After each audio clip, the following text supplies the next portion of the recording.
Welcome to this episode of the Upfront Podcast. As always, I am your host, Nina Mueller, and this is the place where you get your dose of upfront and honest conversations with people from all around the world. Enjoy the show. As you know, we usually have a guest on this podcast that I'm having a conversation with, but I didn't feel like it was appropriate to reach out to a fellow Israeli right now, since they're at war and fighting for their survival.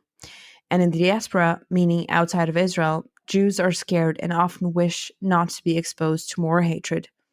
So I'm going to give you my take on what is happening with some important facts. As a Jew, and especially as an Israeli, this is anything but easy. But I'm going to try to do this as best as I can. Many activists have come on this podcast to tell me about the bubble we're all in. But anti-Semitism has no gender, no color, no sexual orientation, no political ideology, no nationality, and no age. And so I hope this reaches even just one person that is still silent in the face of evil. One person that is misinformed or easily manipulated or influenced by Hamas propaganda. This is a trigger warning for rape, mutilation, and mass murder. Have you ever wondered how 6 million Jews could be murdered in cold blood in the Holocaust while the world was silently watching? Let me tell you. Early morning of October 7th, 2023, during the holiday of Simchat Torah, hundreds of Hamas terrorists infiltrated Israel by land, sea, and air to commit the most heinous attacks on Israeli people. At the Nova Peace Party, they massacred as many people as they possibly could. So far, the count is at around 250 people. The partygoers were very young, innocent civilians. The Hamas terrorists then went to kibbutzim, Israeli cities and communities around the border area with Gaza, where they, according to a Hamas pamphlet, were clearly instructed on how to maim, mutilate, burn alive, behead, and kill or kidnap innocent civilians of all ages, including babies. They raped kids and women, took some of their bodies still bleeding into Gaza, and paraded these through the streets while celebrating. The terrorists that infiltrated Israel and slaughtered countless civilians had GoPro cameras on them to film the horrific atrocities they were committing. We have seen footage from the terrorists breaking into houses and killing people. When they couldn't get in, they would set the houses on fire so that the people inside would have to come out and be killed by them, or they would have to stay in the house and burn alive.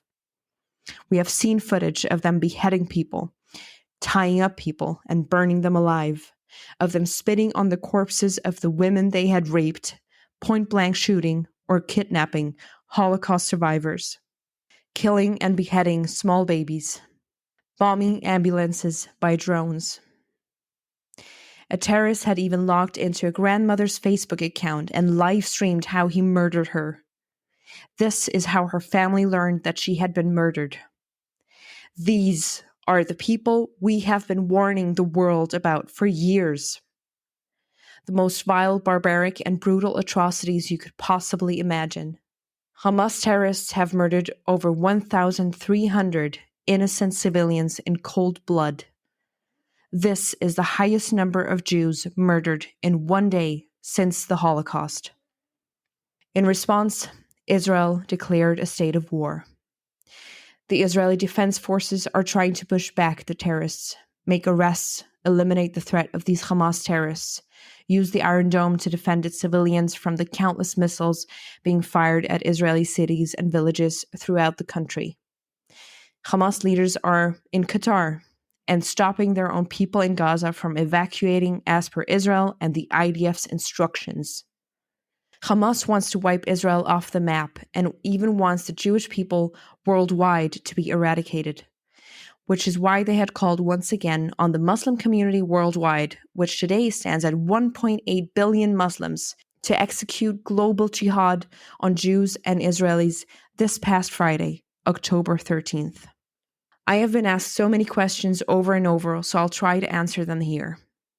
Israel has left Gaza in 2005 for peace, and since then, the Hamas terror organization, funded by Iran, has been in power. Hamas has used their global financial support to wage an ongoing war against Israel.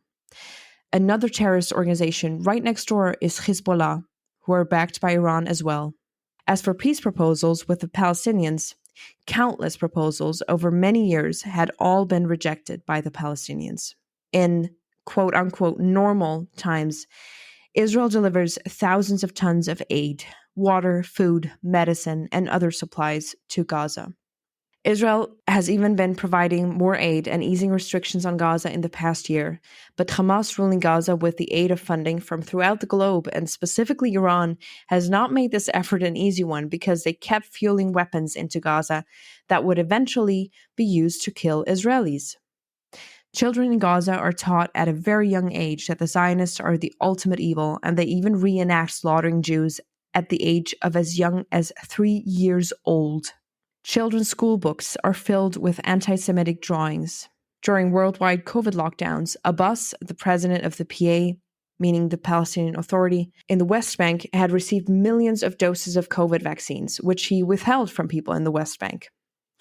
They are using schools, hospitals, and other locations in Gaza with civilians in them to fire rockets towards Israel and are then hiding behind them, using any casualties they possibly can for anti-Israel propaganda. About every 1 to 2 years, Hamas attacks Israeli civilians again, and in the past months, there were terror attacks against civilians on a daily basis, and Israel is left with no choice but to seek out the destruction of Hamas. As Israel has done with many Arab states in the Middle East, the Israeli government was in discussions with Saudi Arabia for a peace treaty, the so-called Abraham Accords, to bilaterally negotiate a normalization deal. This would have been a historic deal between the two nations, bringing some much-needed stability to the region.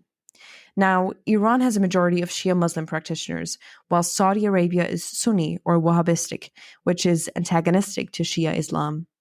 This can be directly linked to the motivation for Iran to attack Israel through Hamas, based on peace talks with Saudi Arabia, which has now been put on hold amid the war in Israel.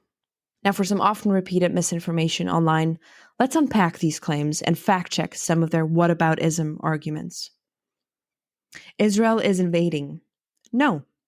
Unprovoked acts of inhumane mass murder is leading to the IDF having to defend its nation. Israel has every right to defend itself. The claim of colonization. You cannot colonize a country or a land that you're indigenous in.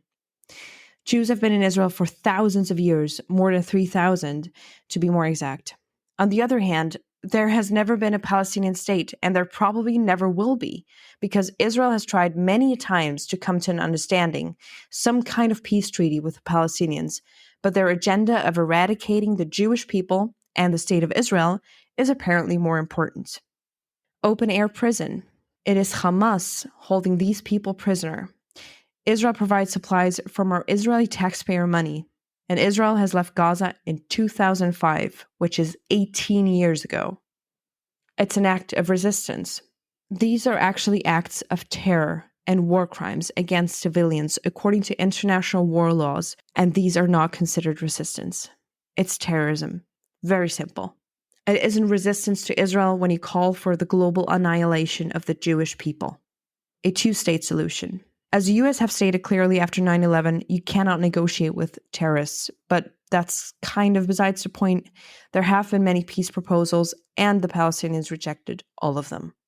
Israel being the occupier. Again, Israel has left Gaza in 2005 to pursue peace and a peaceful coexistence. Inequality. Hamas wanting Jews to be eradicated and Jews wanting to live is in fact an unequal motive. You want to show solidarity with the Palestinian people?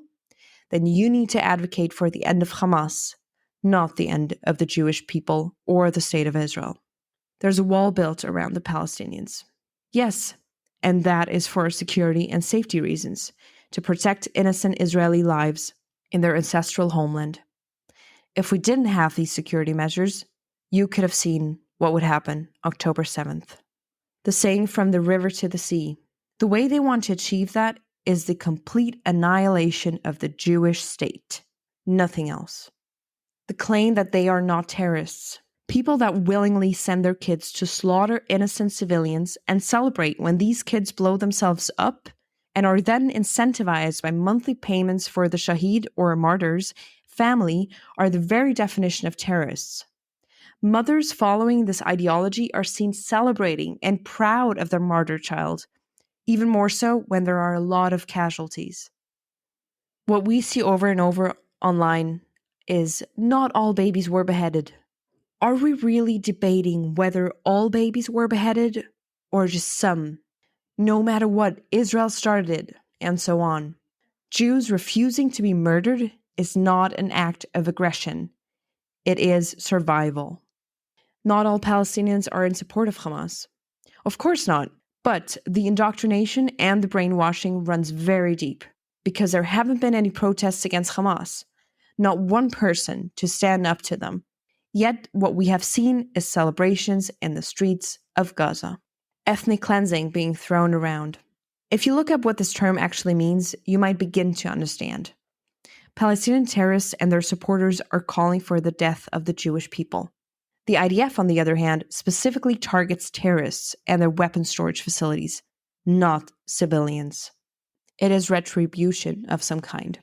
For us Jews and Israelis being alive and thriving, Palestinian terrorists are genocidal racists with the goal to eliminate the Jews and destroy Israel because it doesn't go along with their idea of a caliphate, a state with Sharia law. The term apartheid being thrown around. This is actually an outrageous relativization of what happened in South Africa. Not only can this be backed up by facts, but this is outright anti-Semitic and diminishes what happened in South Africa during apartheid. There are always more casualties in Gaza than there are in Israel. Yes, unfortunately. And that is due to us, fortunately, having the Iron Dome and the IDF to protect us. Gaza has Hamas that uses civilians as human shields. The IDF attacks Gaza. The Israeli Defense Forces never attacked unprovoked. Their mission, as their name states, is to defend Israelis, and they try to avoid civilian casualties by warning Palestinians, by dropping flyers and robocalls to evacuate a certain area before they bomb a target. No other country would do that.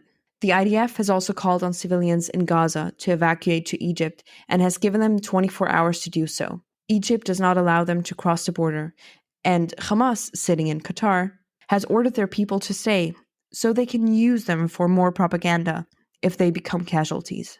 A proportional response. Again, flyers were sent by the IDF.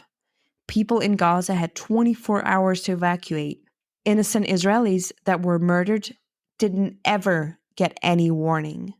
Hamas is, and you can insert whatever relativizing term you'd like. The Hamas charter, based on Quranic prophecy, which you can actually find online, reads, and I'm paraphrasing Article 7 here, "The day of judgment will not come until Muslims kill the Jews. It will say, 'O Muslim, there is a Jew behind me, come and kill him.'" End of quote. They have repeatedly told us what they would do. Since Palestinians don't believe there ever has been a Holocaust, they themselves swore if they could, they would make it happen. Now, I'd like to speak directly to the pro-Palestinian activists, or whatever term they want to use, without even attempting to veil their anti-Semitism and genocidal fantasies, and to the people who silently support them. Hamas is against all forms of human rights. They're not only against women's rights, they outright deny women any rights. They butcher LGBTQ plus people and drag their bodies through the streets to show others what could happen to them if they have a coming out. They even kill Arabs if they happen to be living in Israel, of which there are 20% of the Israeli population. They praise jihad, which goes against every human right.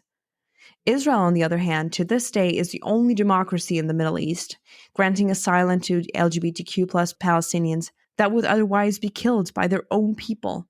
And Israel celebrates the LGBTQ community every year. So I ask, where are all the feminists now? Now that women have been raped, tortured, taken hostage, and paraded through the streets being spit at by barbarians, where are the LGBTQ rights activists? Where are animal rights activists now that Hamas point-blank shot and mutilated dogs in Israel? Black Lives Matter posted that they are supporting the Palestinian cause.